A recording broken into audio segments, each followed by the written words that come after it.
Hello साथीहरू, आज चाहिँ म मेरो बुढोको तारिफ गर्न आएको। मेरो बुढोले चाहिँ मलाई यति माया गर्नुहुन्छ कि बिहान जुरुक्कै म उठ्ने बित्तिकै मेरो अगाडि ब्रसमा मन्जन लगाएर ल्याइदिनुहुन्छ। अनि पानी सानी टक्कसँगले रेडी गरिदिनुहुन्छ हैन।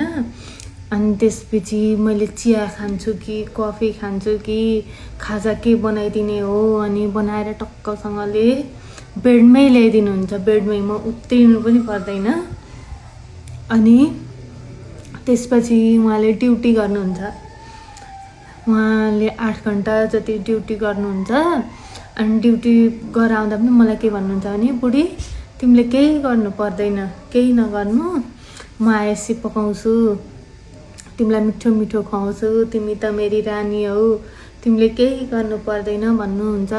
तिमी राम्री भएर बस्नु, के खान मन लाग्छ मैले रेडी गरिदिएर खाजा साजा रेडी गरिदिएर गएको छु, खानु भन्नुहुन्छ। अनि ड्युटीबाट आउनुहुन्छ फेरि हैन, ड्युटी गरेर आउनुहुन्छ। कहिले रिसाउनु त पटक्कै हुन्न, पटक्कै यति पनि रिसाउनुहुन्न।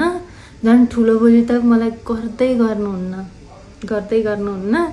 अनि टक्क ड्युटीबाट आएर पनि बेलुका मैले के खान्छु मेरो चोइस अनुसार खानाहरू बनाइदिनुहुन्छ। अनि टक्कसँगले बुढाबुढी मिलेर खान्छौँ।